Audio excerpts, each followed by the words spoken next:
Toujours pas d'accord en Guinée entre les militaires au pouvoir et les plus grands partis politiques. Le dialogue entre les deux camps n'a pas abouti. La rencontre très attendue ce lundi entre le gouvernement et les formations politiques est une fois de plus restée sans suite. Les explications de notre correspondant à Conakry, Malik Diakité.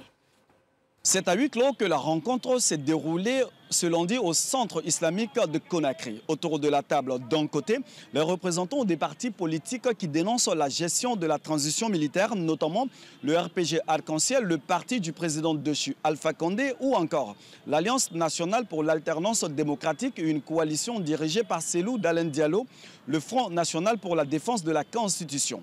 De l'autre côté, le Premier ministre de la Transition, Bernard Goumou, accompagné de quelques ministres de son gouvernement. À l'entame des échanges, les partis politiques et organisations de la société civile ont été catégoriques.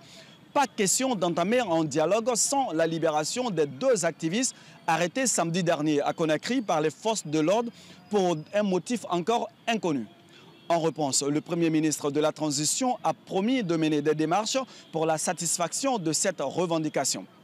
La rencontre a ensuite été suspendue. Les religieux qui mènent la médiation entre les différentes parties gardent toutefois espoir. Nous avons donné notre engagement aux deux côtés pour qu'ils restent derrière la vérité, derrière la sincérité. Nous n'accepterons jamais, nous les chefs religieux, de régler la situation guinéenne sur la rue. Les grands partis politiques du pays, mais aussi la société civile et les syndicats menacent toujours de descendre dans la rue ce mercredi pour exiger un retour rapide des civils au pouvoir.